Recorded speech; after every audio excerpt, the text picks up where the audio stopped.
Welcome to Emotional Resilience, Living with the Fruit of the Spirit. I'm your host and author, Ron Ovid. Today we're on Lesson 47. We're on Lesson 47 in our last series of the class, and that is Emotional Relearning. And we're on Part 2. Now, you've been with me for a long time, and some of this is going to be a little repeat because I really want us to understand it. You know, we've been talking about emotional relearning. And, you know, when we look at things, we say emotional recognition, right? We want to know when we're off the reservation, right? I mean, when things are really over emotional according to the event that we're in, then we know something's wrong. And this is all about, of course, emotional resilience. So we want to be able to regulate it. Why? Where, you know, we talked about the hand model, we tend to flip our lid. Well, we want to give time for the prefrontal cortex to come online and communicate to the limbic part of our brain. And what causes it in the first place? Well, a lot of it is based on the emotional learning that we've had. And so we want to learn to emotionally relearn what the truth is so we're not triggered. And I want to get into that a little bit more today. You know, I found that there was different kinds of learning as I studied. When we began, a lot of cognitive psychology had been coming out on the front when I was in graduate school, and it became quite the thing. And we talked about, you know, what do we know? How are we learning? It's the thoughts that cause us problems. And I don't disagree with that.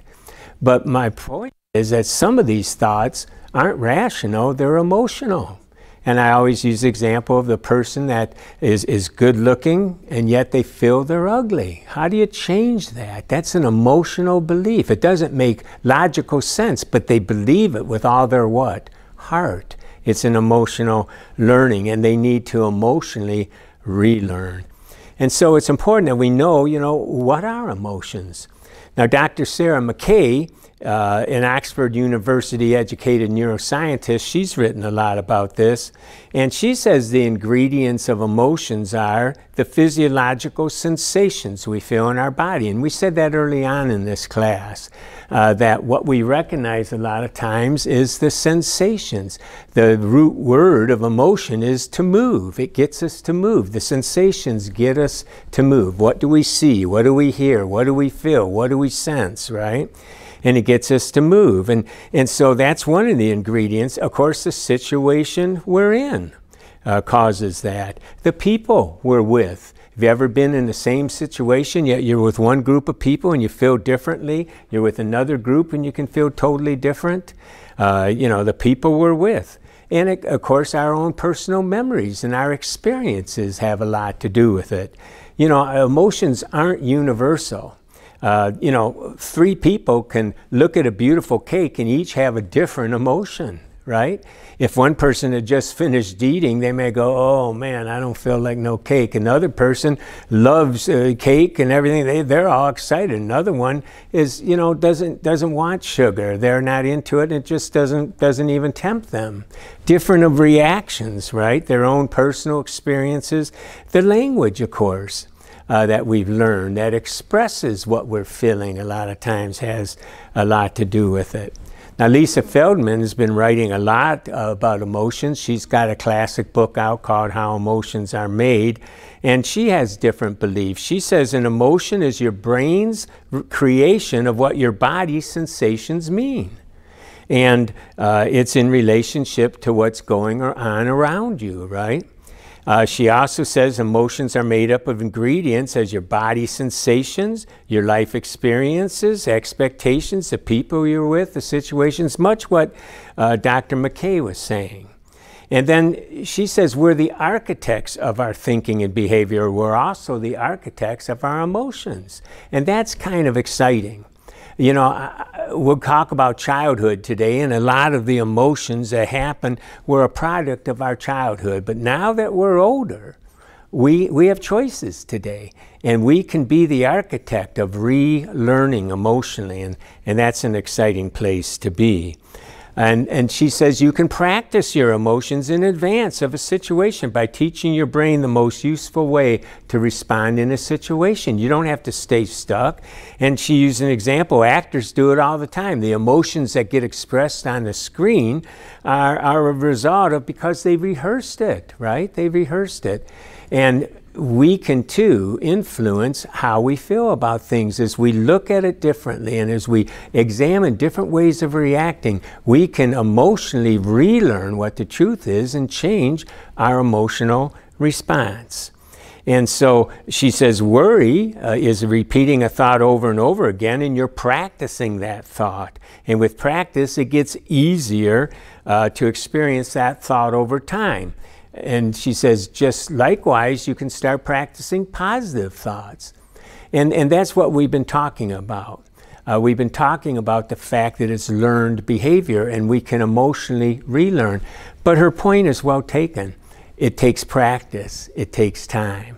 And that's why a lot of people go through this class the first year and then they come back and they take it a second time because they're having more experience, they're learning the principles better, and they have more application. And you know, you learn these things. These things are caught more than they're taught. But as you learn these principles and start practicing, it's like a piano. You don't sit down and learn the piano right away. Likewise, when we're going to change our emotions, it takes time. You know, we tend to think that learning a lot of times is only a logical, rational experience. And of course, that's how we were taught in school, right? We had to pass math, we had to pass science. But the fact is, we learn different ways. And as a child, we learned emotionally, we learned socially, and then we started learning rationally. And, you know, let me unpack that a little bit. The first part is like from birth up to about 7 years old, and that's where we learn emotionally. We learn emotionally, and that's in the prefrontal cortex, in what's the lower part, down in the orbital prefrontal cortex. What we do there is start to link our emotions to expectancy. You know, what are we expecting causes us to react a certain way. We emotionally learn. If a baby cries out for mother to come to its aid or to feed him and mother ignores that, soon the baby expects that there's going to be no response, and it cries and finally becomes more sullen and almost like depressed, right? Yet if the baby gets a positive response, it cries out and is expecting what? To be fed and to be loved, and those things, they learn those things.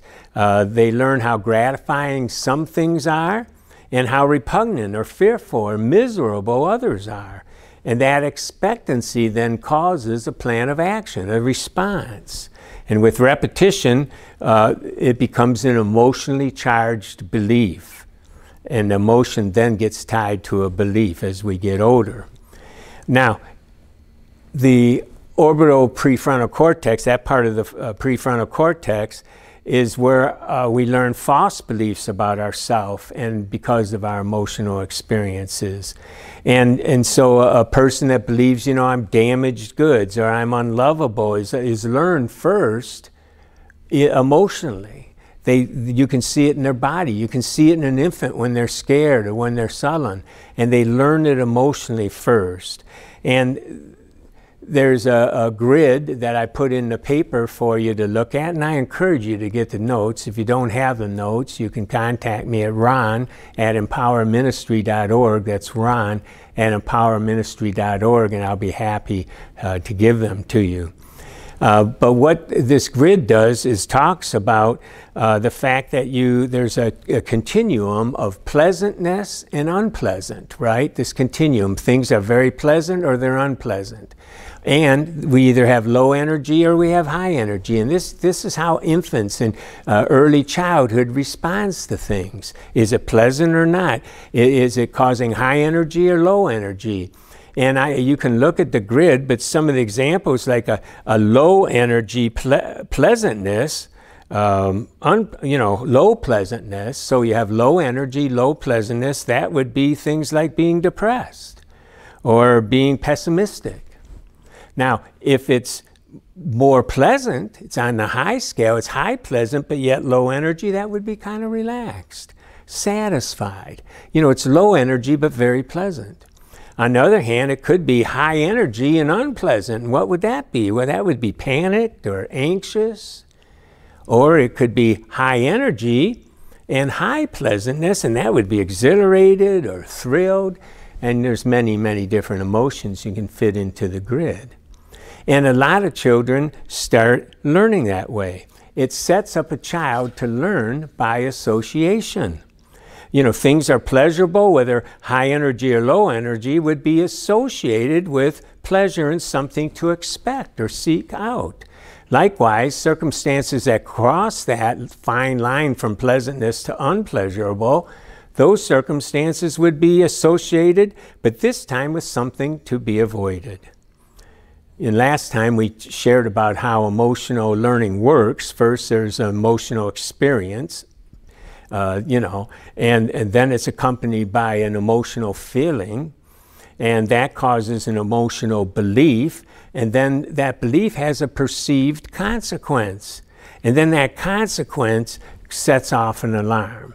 Now, we don't think of it in those stages, but when you can analyze an emotion, you'll see that that's how an emotion becomes an alarm. It goes through those things. And you can go back over the notes from last time and re-look at that. Well, in his book, The Biology of Belief, Dr. Bruce Lipton brought up a fascinating fact. And I've been trained in neurofeedback, and so it caught my attention. And he quoted a doctor who said, between birth and 2 years of age, the human brain predominantly operates at the lower EEG frequencies. And I thought that was very interesting. Now, what's that mean? It means that in those lower frequency, a person is more open to suggestion. It's more, you know, it goes between like a dream state and an imaginative state. And look at children, right? They're full of imagination. You know, the mud pie is a real pie. You know, the teddy bear and with all the little teacups is a real party, right? And children they're just full of imagination. And they're also, though, full of suggestibility. And so when, you know, trauma comes or they get, you know, the parent acts out and they get angry, the child then thinks of it, not in terms of just a little thing, but a big thing. It can become exaggerated.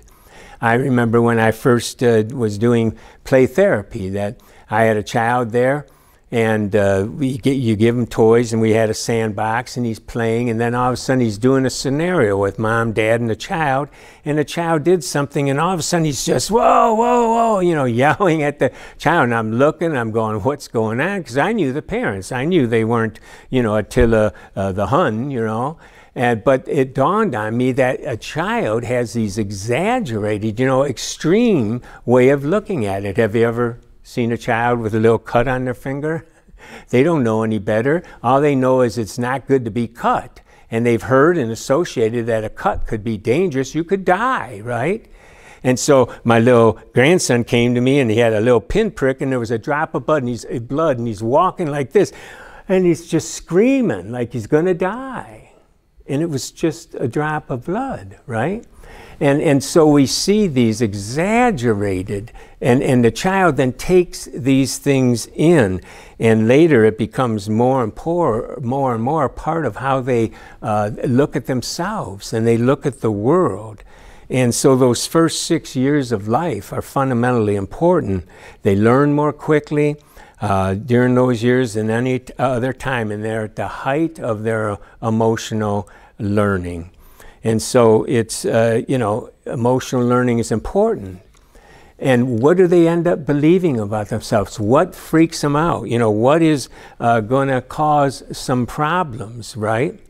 And so, you know, you can have good reactions and you can have negative reactions. And so a little child learns that the stove is hot. And they touch the stove and ouch, you know, and it was that little red glow, but they can't distinguish. After a while, they don't even go near the whole stove, even if it was off. That's an overactivation of that amygdala, you see. And that's what happens. A lot of these things become exaggerated. Well, then the second type of learning is the social learning, and that's from 8 to about 11 years old. And that's now when they're in more of a social contact. They've learned primarily at home. They've learned from siblings and family and maybe extended family and maybe some outings, but they've learned a little bit about who they are in the world. And if they're starting to get that belief that people are, they're suspicious of people, they're not sure about people, there's certain looks on the face, certain tones of voice that really set off an alarm, then they go to school with those. And the proverbial child that just feels bad about themselves, they'll be walking down the hall kind of doing the shy thing, the walk of shame. And they know the popular kids. They're over there and they're having a good time. And so they're looking at the popular kids, and then they turn their head back and keeps walking. He looks again and he sees one of them laughing. And they make eye contact and he looks like this and he keeps walking a little faster. Who do you think he thinks they're laughing at? Well, they're laughing at him is what he assumes. And why? Because he's broken, damaged goods, no good. Whatever his assumptions were, they may not even be articulated in words yet.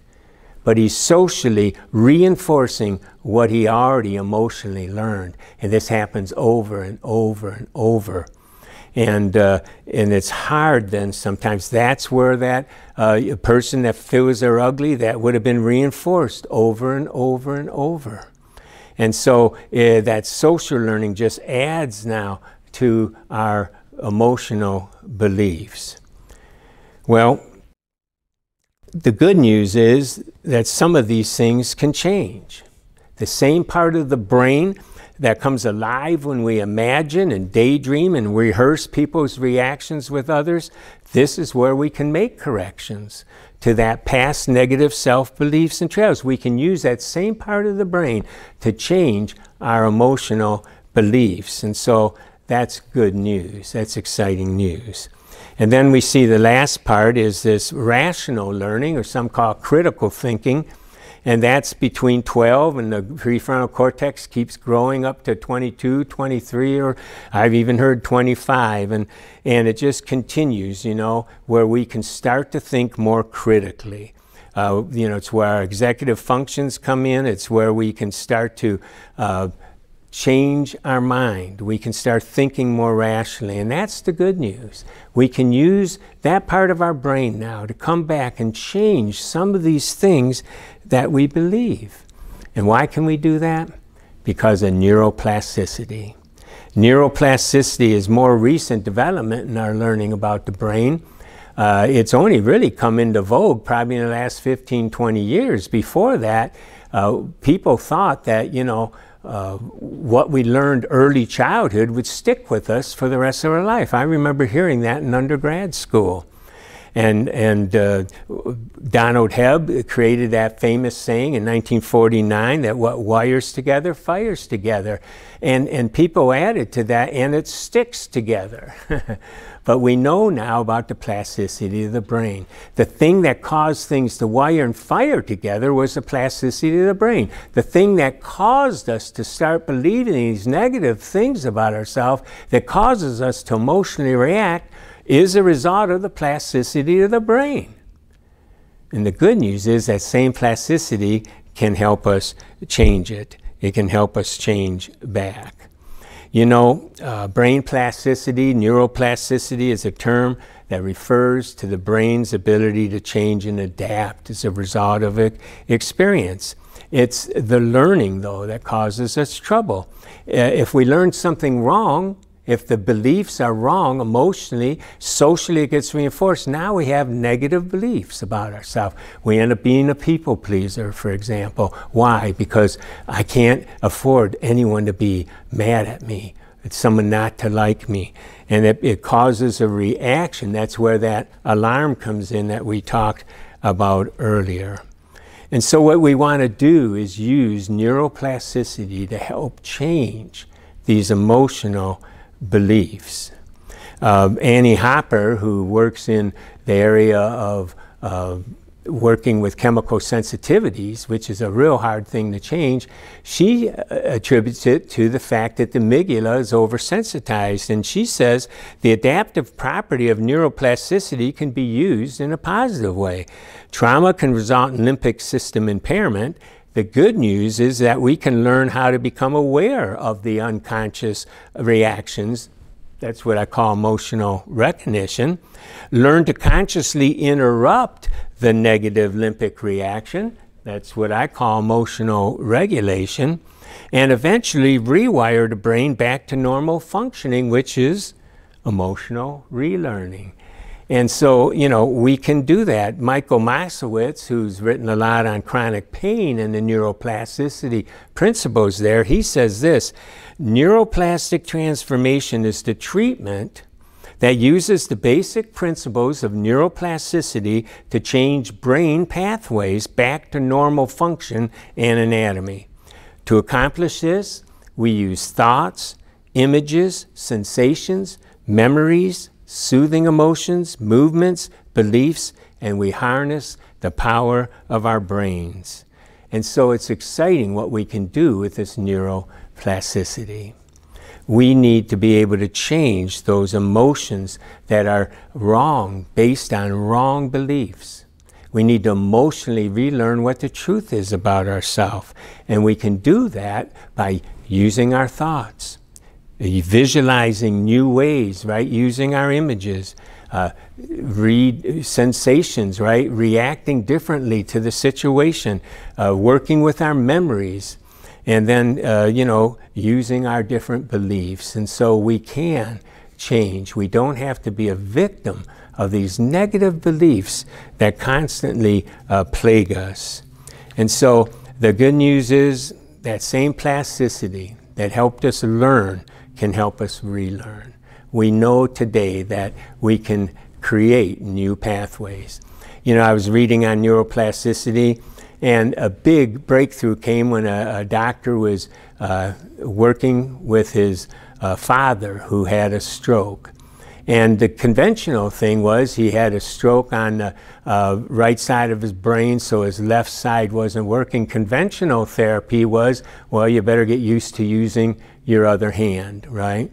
But instead, he tied down the other hand and forced the father to try to use the left side of his body.